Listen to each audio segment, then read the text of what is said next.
Welcome to I automation. और आज हम सीखने वाले हैं कि जो सीमेंस के हम कम्युनिकेशंस करते हैं वो किस तरीके से करते हैं। ठीक है, तो सीमेंस में 2-3 पॉइंट का बस ध्यान रखना पड़ता है, बाकी जो ये सॉफ्टवेयर है खुद से ही कम्युनिकेट करती है। ठीक है, तो खुद से कम्युनिकेट कैसे कर पाएगी?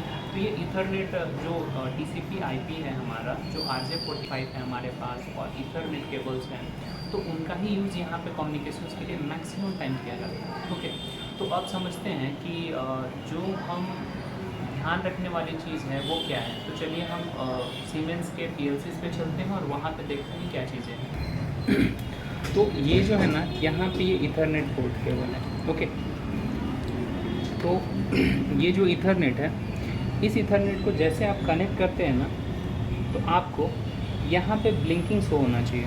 ओके, अगर ये ब्लिंकिंग शो नहीं होती है तो आपका पीसी और जो हमारा पीएलसी है वो कनेक्ट नहीं हुआ है। ठीक है, तो सबसे पहले यही कंफर्म करना रहता है कि ये चीज़ें हो रही है कि नहीं हो रही है। सॉफ्टवेयर लेवल पे हर एक चीज़ ट्राई कर लेते हैं और हमारा हार्डवेयर में ही मिसिंग रहता है, मतलब कि केबल कम्युनिकेट नहीं कर रही होती है। ठीक है, ब्लिंकिंग का सीधा सा मतलब है कि यहाँ पे RX TX लिखा हुआ है, मतलब रिसीविंग चैनल और ट्रांसमिटिंग चैनल दोनों ही आपस में काम कर रहे हैं।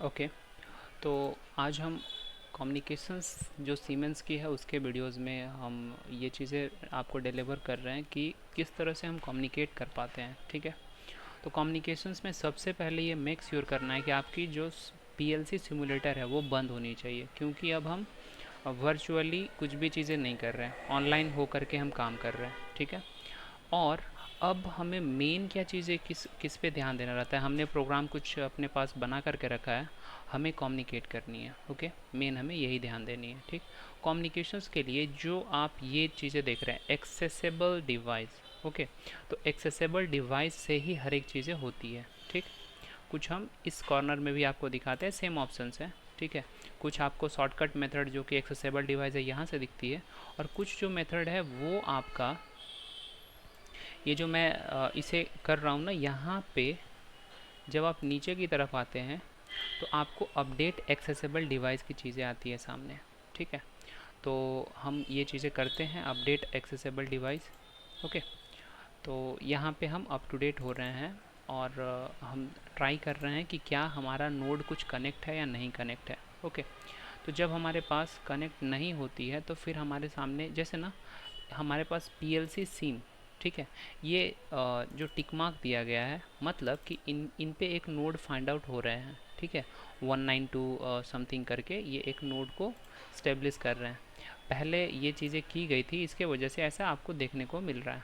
ठीक है, तो ऑनलाइन एक्सेस में ही आपको हर एक चीज़ें देखने को मिलता है। जैसे हम अपने हमारे जो CPU है, जो कि इंटेल R, आपके केस में वो अलग होगा, लेकिन इसमें हम एक्सेसिबल डिवाइस को चेक करते हैं कि क्या हमारे पास कुछ एक्सेसिबल डिवाइस है, तो ये इसे स्कैनिंग कर रहे हैं। ठीक है, स्कैन करके एक फाइनल आउटपुट हमें देंगे। जैसे अभी दे दिए कि हाँ, हमारे पास एक PLC कनेक्ट है जो नोड नंबर 192.168.0.1 पे कनेक्ट है। ओके, तो हम ऑनलाइन एक्सेस में ही ये चीज़ें चेक करते हैं नीचे की तरफ। ठीक है, हम चाहें तो किसी भी PLCs का जो हमें इंटरनली रन हो रहा है प्रोग्राम, या फिर वो रुका हुआ भी है, ओके, तो हम चेक कर सकते हैं, लेकिन उसे हम क्या बोलते हैं, उसकी हम प्रोग्राम का बैकअप या अपडेट ऐसा यहाँ से डायरेक्ट नहीं कर सकते। उसका एक अलग तरीका है, हम आगे वो भी आपको समझाएंगे कैसे होती है। लेकिन थोड़ा सा सीमेंस आपको, अगर रैम में थोड़ा इशू रहे तो वो थोड़ा स्लो डाउन पे आपको काम कराएंगे। ओके, तो हम थोड़ा सा वेट करते हैं और ये देखते हैं। अगर आपको वेटिंग ज़्यादा टाइम जाता है तो आप स्किप कर सकते हैं। ठीक है, ताकि आगे में जो वीडियोस हैं जिसमें कि मैं आपको कुछ समझा रहा हूँ वो चीज़ें आप जल्दी से समझ पाएँ।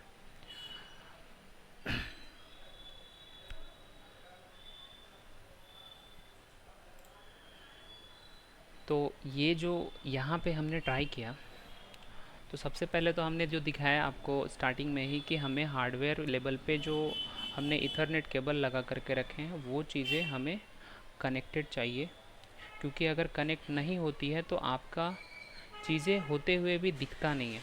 ओके, तो हम थोड़ा सा इसके ये सब चीज़ों को रिफ़्रेश करने का ट्राई करते हैं ताकि ये जल्दी से ओपन हो जाए। ये पूरी ही सिस्टम ही आपको हैंगिंग पे ले गई है। तो जो हमारे पास एक्स्ट्रा चीज़ें हैं, लाइक हम यहाँ पे, ठीक है, कुछ आपके सामने मेन्यू आ चुकी है।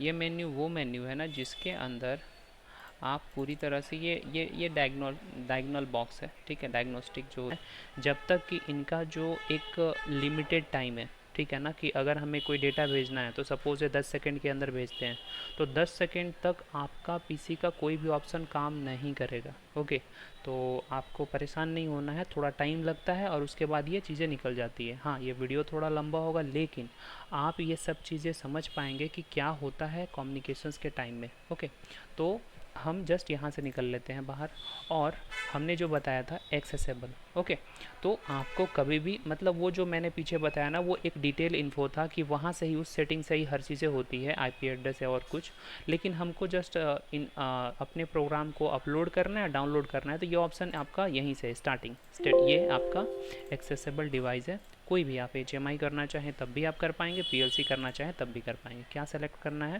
तो आपको PNI करना है, मतलब प्रोफिनेट का हम यूज़ कर रहे हैं। उसके बाद स्टार्ट सर्च।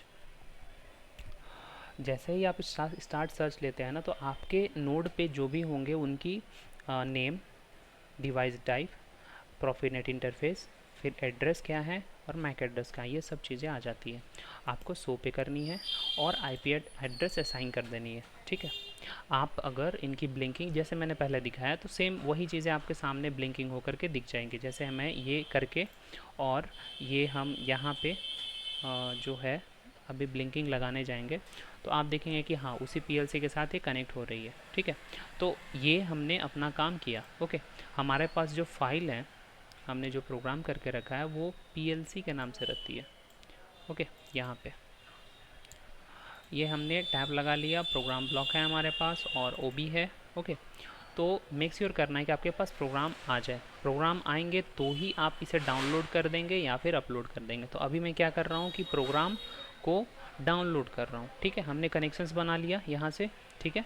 अब गो ऑफलाइन हम चले गए हैं और यहाँ से हम प्रोग्राम को डाउनलोड कर रहे हैं डायरेक्ट डिवाइस में, मतलब PLC के अंदर। ओके, तो PLC में डाउनलोड करने के लिए आपको यहाँ से इसकी जो प्रोसेसर है PLC की, और आपका जो जिस PC की आप कनेक्ट कर रहे हैं उसकी जो प्रोसेसर है, ये इंटेल, हमारे केस में इंटेल गीगाबाइट नेटवर्क कनेक्शंस है। तो आपके केस में वो चीज़ें चेंज हो सकती है, या 2-3 एड्रेस हो सकते हैं, लेकिन ये मेक श्योर करना है कि आपका जो प्रोसेसर है CPU का, ओके, या लैपटॉप का, वो प्रोसेसर से ही कनेक्ट करवानी है, ठीक है। तो हमने ये किया, देन सर्च लगाया। तो जैसे ही ये होती है ना, तो क्योंकि इनकी जो कनेक्शंस होती है डायरेक्ट CPU के प्रोसेसर से होती है, ठीक है, तो वो प्रोसेसर्स को ही फाइंड कर पाते हैं। देन आपको लोड कर लेनी है। जैसे ही आप लोड कर लेंगे तो आपके सामने इस तरह से पूरी स्क्रीन सामने आ जाएंगी, ठीक है। कंटिन्यू हो जाएंगे। यहाँ पे नो एक्शंस की जगह पे आपको स्टॉप ऑल, मतलब पहले से जो फंक्शंस है वो सब चीज़ें बंद हो जानी चाहिए PLC के अंदर। और ये चीज़ें समझ लीजिए कि आप जब PLC में अपलोड करते हैं तो उस PLC में कोई भी अलग प्रोग्राम नहीं बच पाता है, तो आपको बैकअप लेना एश्योर करना है, ठीक है, कोई भी PLC के साथ। तो ये हमने इसे फिनिश किया। अब हम थोड़ा सा, हमारी प्रोग्राम क्या PLC तक पहुंच चुकी है वो भी मैं मेक श्योर करूँगा यहाँ से रन करा करके, जो हमारे स्विचेज़ हैं। हाँ, इस केस में यहाँ पे लैचिंग नहीं है, तो हमें एक लैचिंग जैसी चीज़ें या फिर कंटिन्यू ऑन जैसी चीज़ें भी सप्लाई लाइन में लेनी पड़ेंगी, या फिर हमें कंटिन्यू से प्रेस करके रखनी पड़ेंगे, ठीक है।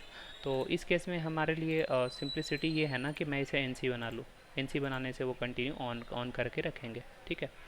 तो हम एक बार फिर से, अब समझिएगा कि थोड़ा सा मैंने चेंजेस किया, तो फिर से हमको इस PLC के अंदर डालने की ज़रूरत पड़ेगी। ओके, तो ये सब चीज़ें हम यहीं से एक बार डाउनलोड ऑप्शंस करते हैं तो वो उनको अपडेट कर देता है। ओके, तो हमें बहुत सारा चीज़ करना नहीं पड़ता है, ठीक है, फिर से कनेक्शंस और ये सारा, तो वो डायरेक्ट ही चली जाती है। तो अब आप देख पाएंगे, जैसे अब आप वहाँ पे जैसे देख रहे होंगे कि हमने अभी थोड़ी देर पहले वहाँ पे ये NC लगा के रखा, तो ये कंटिन्यू फ्लिकरिंग जैसी चीज़ें आपके सामने पूरी प्रोग्राम में हो रही है, ठीक है। और हम यहाँ पे ऑनलाइन भी इसे आपको दिखा रहे हैं कि ये जो ऑनलाइन में है सच में ऐसा बिहेवियर बाहर है क्या, ठीक है।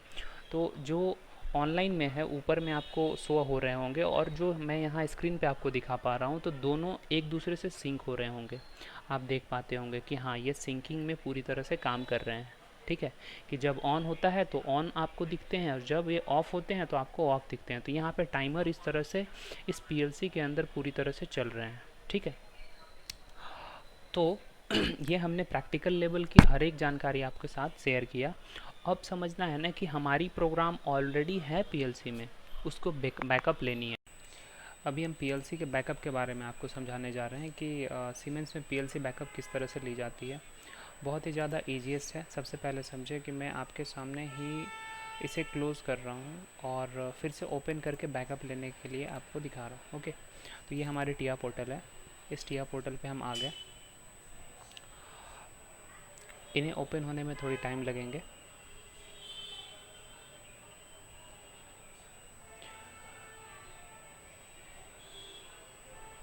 ओके, यहाँ पे सबसे पहले आपको जानने हैं व्यू प्रोजेक्ट। ओके, देन यहाँ पे न्यू, ये हम पीएलसी बैकअप लेते हैं, पीएलसी बैकअप।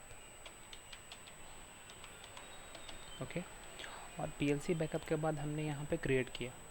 ठीक, मतलब कि नई सॉफ्टवेयर जब आप ओपन कर रहे हैं तो उसमें आपको सबसे पहले यही ऑप्शन सेलेक्ट करनी है। सेलेक्ट करने के बाद आपके सामने इस तरह का इंटरफेस सामने आएंगे। अब इस इंटरफेस में क्या करना है समझना है। आपको यहाँ पे ऑनलाइन दिख रहा है। ओके, ये ऑनलाइन पे टैप लगानी है। ये मेक श्योर करनी है कि आपका जो केबल है वो केबल कनेक्टेड होनी चाहिए। ठीक है, अगर केबल कनेक्टेड नहीं है तो फिर आपको प्रॉब्लम आ जाती है। ठीक, तो सबसे पहले मैं यहाँ पे आ गया और ऑनलाइन पे आ रहा है, तो आप देख रहे हैं ना, upload device as a new stations hardware and software. मतलब पूरी जो आपके पीएलसीज में जो भी प्रोग्राम है रनिंग हो रहे हैं वो सभी चीज़ें आपको देखने को मिलेंगे। ठीक है,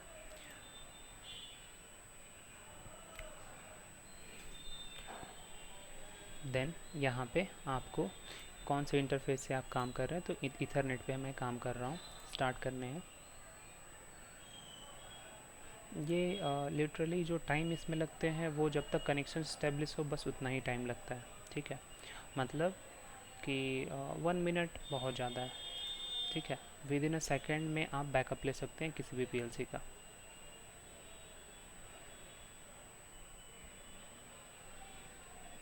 ये लोडिंग हो रहे हैं सारे चीज़।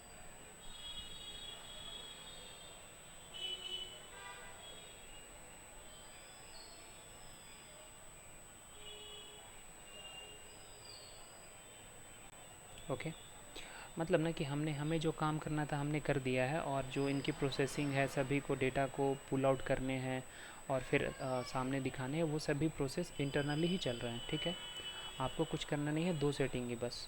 आपने जो यहाँ पे ऑनलाइन पे गए थे और देन उसके बाद जो एक ऑप्शन आपने सेलेक्ट किया, बस उतना ही से आपका बैकअप आ जाता है। ठीक है, तो हमने जो बोला था कि आपको विद इन 1 मिनट और विद इन 30 सेकेंड के अंदर आपका बैकअप रेडी हो जाता है। तो ये आपके सामने मैं पूरा बैकअप दिखा रहा हूँ। ठीक है, पहले से कुछ नहीं थे। जो पीएलसी है, पीएलसी के अंदर से पूरी बैकअप आ चुकी है। देखिए यहाँ पे ये जो है इनके प्रोग्राम फाइल सारे आपको देखने को यहाँ पे मिलेंगे पूरी तरह से। मतलब कि हमने जो टाइप किया था ना, सीमेंस कम्युनिकेशंस वीडियो, बहुत सारी जो हमने टाइप करके रखा था वो सभी चीज़ें आपके सामने आ गई।